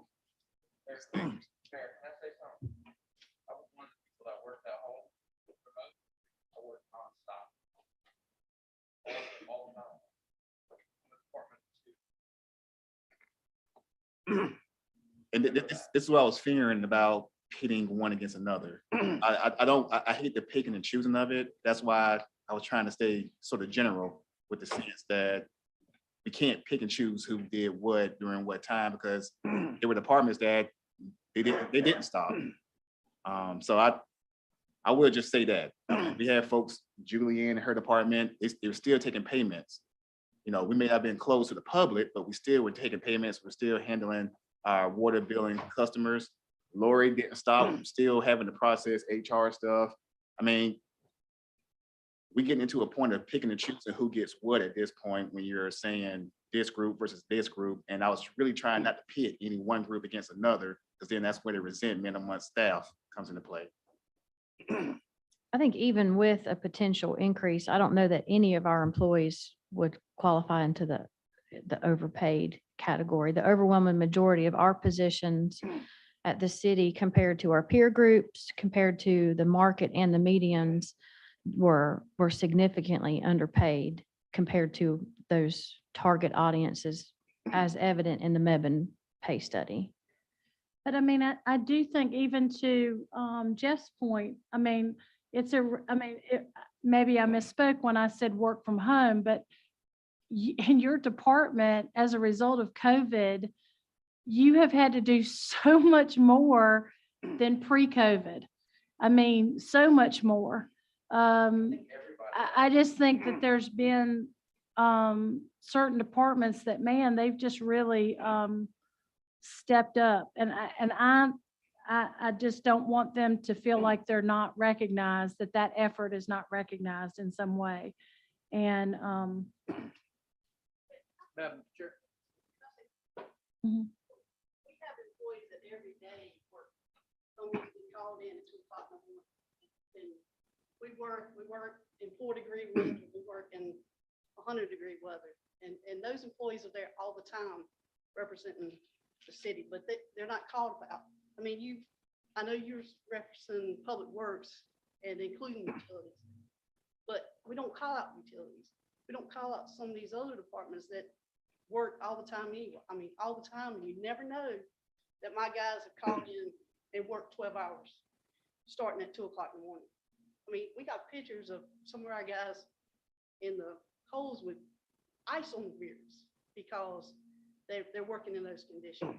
So I understand. I think it's great what you're trying to do. I don't know if you can put a premium on essential workers, maybe something that you can look at. I don't know, but we just need to know that everybody, even though we don't see them, is. Yeah, and that's really where I'm trying to get to. It's like, I just want employees to feel valued here at the City of Graham, and I want them to feel appreciated. And that's really where I'm coming from. How do we get to that, to where they do feel that we recognize that and acknowledge that? And just like Joey's point, he's, retaining the employees. That's something I worry about all the time, is retaining the employees that we have. Because we got the operators, we got other municipalities calling them and offering them $5, $10 for an hour.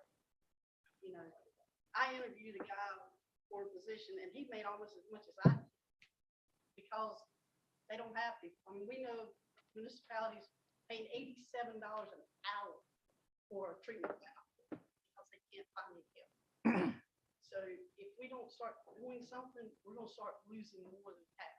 Right. And I've been dealing this with distribution collection for the last 3 years. I mean, we got down to 4 people. And still, y'all didn't know we missed a beat. We did. People had the water, they flushed, the sewer went away. I mean, we didn't miss a beat. But believe me, we have had conversations, have we not, Aaron? Have we not, Megan, specifically about your department? And getting you help, and even though you are not one to necessarily bend our ears about and necessarily be a complainer, we do recognize the struggles that you've had over the last year trying to fill these positions. I mean, like a lot of businesses have really struggled. Do y'all mind if I say something real quick? Do you mind? Okay, thank you, Madam Mayor.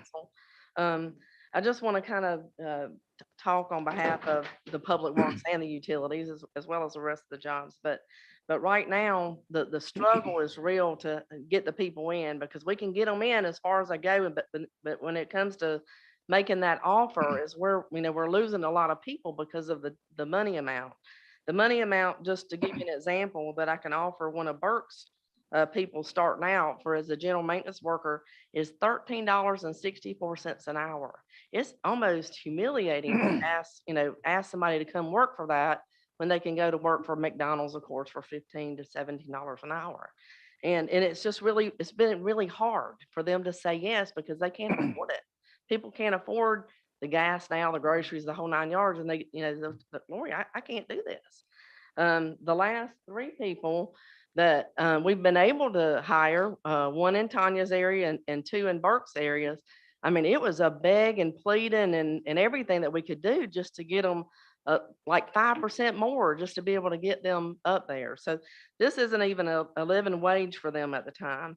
The utility worker job, to start out with no experience is like $14.32 an hour. So that's what we're dealing with. So that $2 an hour that, you know, that's on the floor to be recognized, I mean, that is gonna help us to be able, I won't say it's gonna be the win, but it's gonna help us to at least offer something that our McDonald's and stuff like that are offering, you know, to be able to work. At least we've got, you know, a bigger benefit package to be able to offer them. But, and then, of course, we've got our retention, you know, to be able to keep the people that we're down. I worry every day that when Tanya comes in, she's gonna tell me that somebody's gonna leave. And if they leave, they're gonna be devastated. And same way with Burke. And right now, we've got a lot of inexperienced people in those areas, and we really need to be able to do something, you know, for these jobs. But I'm like the rest of them. It was COVID, it was hit. We worked harder in COVID era in this whole thing. And my job didn't quit. It continues to go, and COVID even made it more for accountability purposes and trying to, you know, figure out who has to stay out, who has to work and all that kind of stuff. So it was really difficult. So I know that right now that half these employees are probably trying to listen in right now because they're all very interested in what happens in this meeting. And that's just this meeting alone could have something to do with what happens to the people that are already here. So I'm just hopefully begging and pleading, at least consider the $2 across the board, because that's going to help us all. Because if we have a crew leader that now somebody else below their job is getting that increase and that other person's not, then we're going to have people that are on top of somebody who's been here already in a leadership role that their employee is getting more than they are. So I just really wish that you guys would consider that for our employees, help make it easy for us to recruit and be the employer of choice. I would love to be that. I don't want to lose people to Burlington, Mebane, or any surrounding places. So whatever you can do, I'd appreciate it. Thank you. Thank you. So I just want to bring up a couple of things. Thank you to Megan and Aaron for bringing up the rec department. I appreciate that because I didn't hear a word out of anybody about the rec department, and our folks were there every single day providing childcare. So other people's children had somewhere to go and they could come to work. So that's one. Number two, we talked a lot about asking businesses what they felt in having council input and having to say. I haven't heard anybody say anything about you guys talking to the folks who work here. No, sir, I'm defending my people. I'm defending my people who you guys are talking for them. Do a pay study, Mr. Chin. I disagree with trying to do it in-house. I would love to see a pay study. We're going through two. And those folks ask us what we do on a daily basis. That's where we need to go. Not, we can sit, you're right, we can make calculations all day, but it's a human thing. What do these people do? What have they done? So take that into consideration, please. Thank you.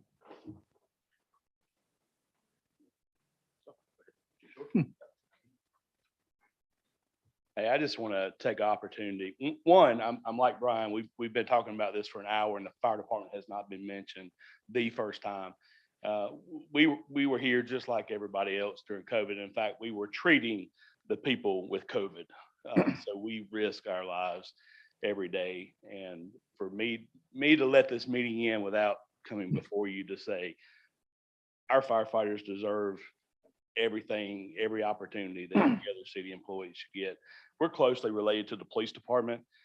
And for you to consider giving the police department a raise, and not the firefighters, that is a slap in the face.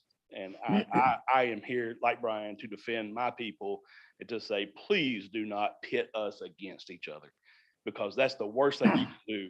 Our department heads are as close of a group as I've ever worked with in my career, 32 years. Do not pit us against each other. I promise it will not be good, because we're a tight group. And so please work with us and don't pit us against each other. Do it across the board, as Lori said. It's best for all the employees.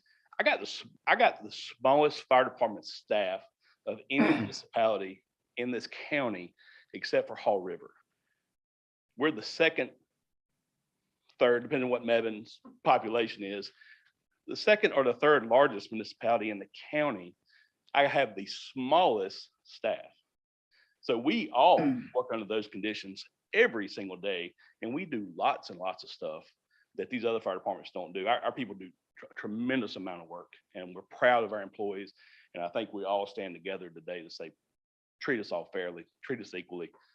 Don't put us against each other. Thank you. I just want to say the reason that I specifically didn't mention any particular department was because how this came about was the issue was not, we're not discussing, the initial position was not discussing pay raises for the city of Graham. The initial position, the initial problem was that we couldn't fill certain positions at the city. So there was no open positions that I knew of, except for Megan just now telling me about that there was some, I guess, some summer positions at REC. But as far as I knew, there was the issues of concern for filling those positions was in Public Works and in Tanya's department, water sewer. These were the ones that I kept hearing like kind of every month, like, man, we can't find anybody. Man, we can't find anybody. Hey, we can't find anybody. And I'm like, well, what's wrong? Something's wrong if we can't fill these positions. And so everyone, every department, and I certainly can speak for myself and for, I feel comfortably speaking for the city council. Everybody sits on here. Everyone at the city, every department is appreciated. You all do very fundamental essential services, and no one if any department wasn't here, we would all as citizens feel it. And so I do want everyone, and as I said in my conclusion of my statement earlier, I want everyone to feel valued and appreciated and understand that we need you. It was just that it seemed like there was a real concern with trying to be able to get these open positions filled. And that's where the meeting today is coming from. It's not like this is the budgetary meeting for raises upcoming. We just feel that here it's going to be springtime and we've gone months and months and months without getting these positions filled. You know, we've been working on this for a couple of months. I mean, ever since really maybe the second month you were here, right, Megan? I mean, so don't take that because I didn't mention your particular department that you're being overlooked in any way. It was just that trying to fulfill these open positions and fill them up was our concern, kind of as a stopgap, and we're trying to do something to fix that problem until we can address the overall problem. And again, we didn't have enough time to do a pay study. I talked to Aaron about that a couple months ago. So, you know, that's where we're at. Madam Mayor, I think this is just a sample of what we see citywide. I had 2 firefighters leave today. We'd be coming back at you saying, I need $2 an hour more. I think it's just a sample of what could happen across the board if we had openings in all of our. Right, but I just want you to understand that that was it wasn't like we were looking at raising, like the problem was, hey, let's look at raises, there's a disparity, blah, blah, blah, and then we're leaving out departments. That's not the case. It was, hey, we have these open positions, they've gone for 8 to 10 months unfilled. We need to address that problem as a stopgap until we can look at everybody as a whole. So what's your? Madam Chair, Mayor. I did want to make a couple of comments back to, I think, Mr. Chin's point in terms of examining the detail. It seems to me, based on the discussion that y'all have had and from some of the city employees, that the underlying question of whether it should be targeted to specific departments largely hinges on what are your vacancies, what is your turnover, and what is your pay maybe compared to anybody else. The idea of sort of an across the board raise is troubling to me. And for this reason, it's especially ridiculous to compare McDonald's as an employee, as a salary that is part-time employees almost always, To the best of my knowledge, without health benefits, where the city grants tremendously generous health benefits, without retirement benefits, without a 401k. The city has enormous benefits that are not available in the private sector.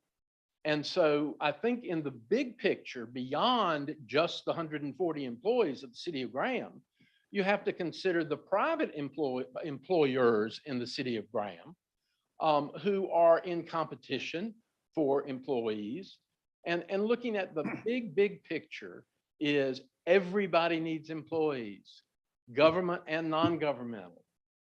Everybody wants more money, governmental and non-governmental.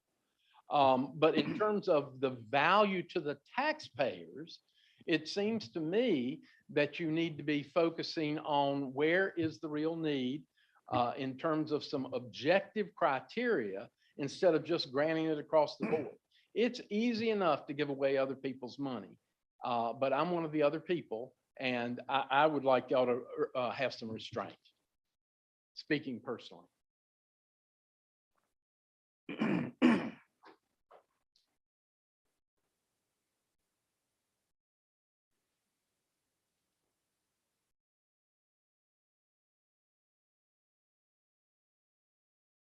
Valid points. Joey, do you have any comments? I don't see how you can do it for one group and not do it for all and make it fair. All or nothing. I agree with Joey. I think it's all or nothing. And we're already under across the board. It's a temporary fix. The money's there from the people.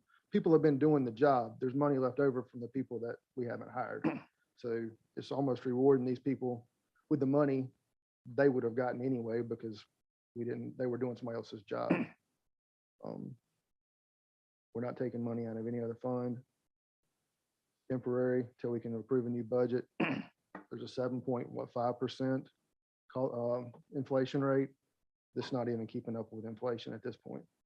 I think if we're going to retain people and keep people, if we don't do it now, it's going to negatively affect people's opinion of us, especially the employees of Graham. And I think we should go ahead and do it across the board personally. I didn't really see a whole lot of positions that were overpaid.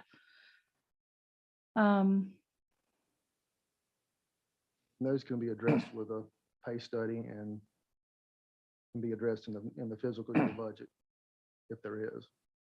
But I think at this point, it's all or nothing because it would make other people mad, make people retention. I think people would walk if and do it fairly across the board. That's my thoughts. Yeah. Because this is just an interim. This is not a permanent fix. Yeah, this is not a, This is until a study can be done and the new budget's approved. because it has highlighted the fact is that I think our position descriptions for all our employees need to be reviewed because I think some of them are outdated and the pay structure would be adjusted accordingly. So, but again, this is one of those situations where because we've had vacancies for so long now, we're coming to the end of the fiscal year and the money's there.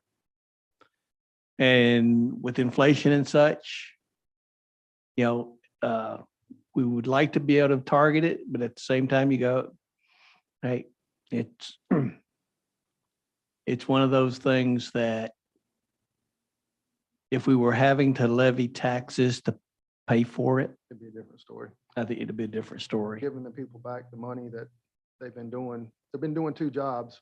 So use the money Right. that's allocated for the other employees and give it back to them. Yeah. That's, I agree. Okay, well, I'm gonna close out the discussion and make a motion that we approve $2 pay raise across the board. Do I hear a second? I second your motion. May I ask just for you to consider 2 points of clarification? we had it proposed for the beginning of the next pay period, which would be February 27th. Is that the effective date that you wanted in your motion? When is the next pay period start? February 27th. Is that when they get paid or that's? That's the first day of the new pay period. Okay. So that the $2 an hour pay raise be increased effective February the 27th. And do you also want us to update the pay plan, the assignment of grades that we have now to reflect the increase that you're given? Yeah. Yeah, okay. Thank you. And have Especially on direct the- staff to upgrade the pay. Especially on the minimum. Right. I know that we need to address the maximum at this point until we get a new budget. Yeah, the maximums, I think, the minimum needs to be addressed to attract people, not the maximum at this point. So to update the minimum That's my in the thought. pay plan, is that? Yeah. Okay.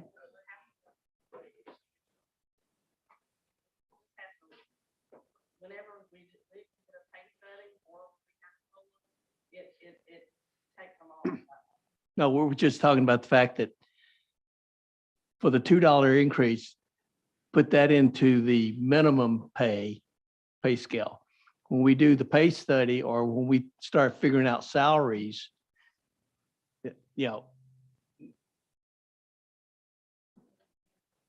I can get a lot of head nod. That won't work given how our merit structure works. Evaluation, it is based on min, midpoints, and maximums. And so the numbers were calculated as to how much of that salaries and how much it costs $2 across the board. I went ahead and put that spreadsheet together that had the $2 reflective across all. To do that, that will be the only way that in my opinion, that work and keep us all on the same page. You're the finance person, so I'm okay with that. Okay. The ranges, min and max are usually set by percentages. So if Okay. you adjust one, it automatically shifts the rest of them, if that makes sense. I'm not gonna ask for a part-time $2 raise. I think that's a little bit much. But for consideration to be given to part-time employees whenever a pay study hopefully is conducted. Because my department depends heavily on part-time employees. And we are competing with McDonald's at $15 an hour and no other, whatever Tom referenced. So I would like to have part-timers considered in The pay study. future discussions. Well, that would apply across like the fire department and any other organization that employs part-time people. Yes, sir. But I've only heard full-time. I've only heard discussion for full-time.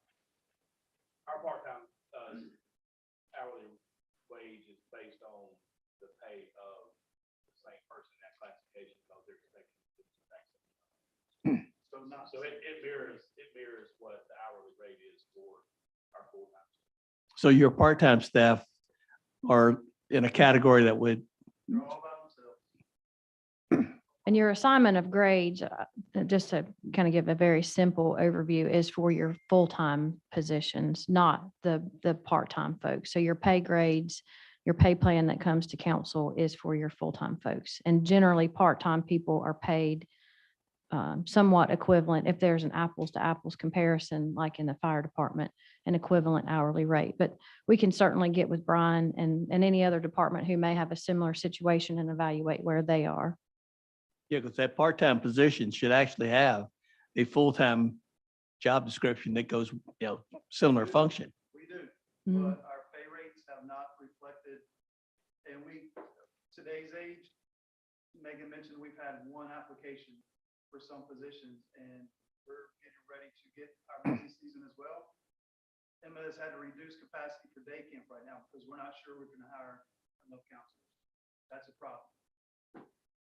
I think that reflects a problem that we need to address in our HR department and how we address that. I mean, again, So just to speak on part-time employees, because that is who staffs our summer day camp, our athletic program, and multiple other positions as well as our seasonal employees. When we are competing with the $15 an hour that all of the other private businesses are able to offer, that makes it really difficult when, especially when we're looking at people that you are leaving your child in their care with at $9 an hour. But also, I have to be cognizant not to raise the part-time employee rate and suggest the $13 to $15 an hour pay, because then that's going to be a slap in the face to our people we have working really hard year round at Public Works. So I think what we're discussing now is a really good start. But what Brian is talking about is how that's going to reflect onto our part-time employees, because as of now, I don't have enough people to run summer day camp. I have no one to drive the bus. And like you said, we're having to reduce capacity. And not only that, our athletic supervisor doesn't have part-time staff to, run basketball or soccer and all these other sports coming up. So that's where our disparity is, and why like this conversation for full-time employees is important, but where it's going to lead to us for our part-time employees in the future. I think we do understand the complexities of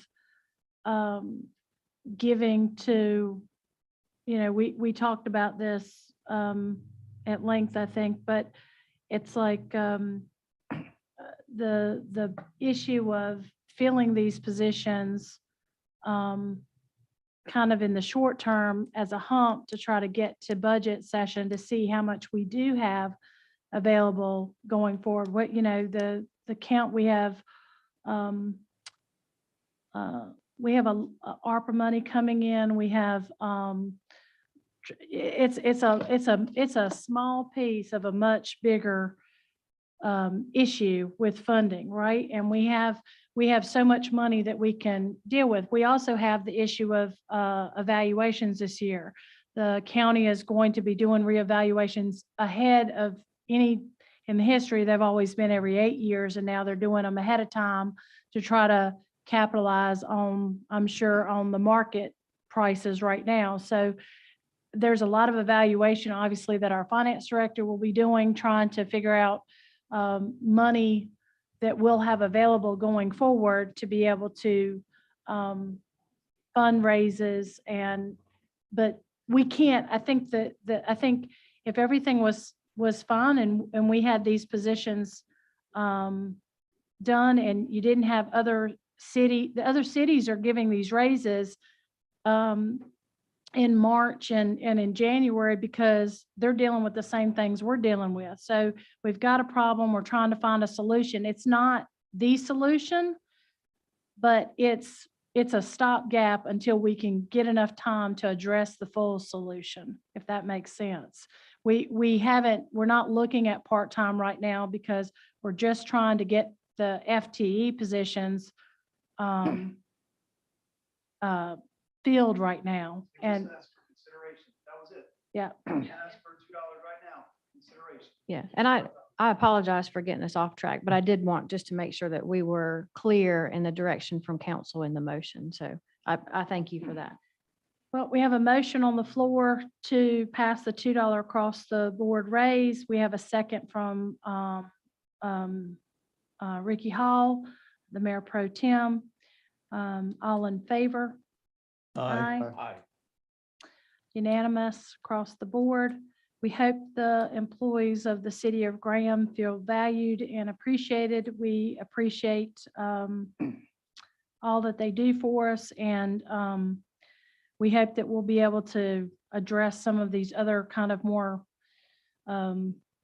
complicated issues between now and July 1 in our budget. But make a motion that we adjourn. Madam Chairman, I second your motion.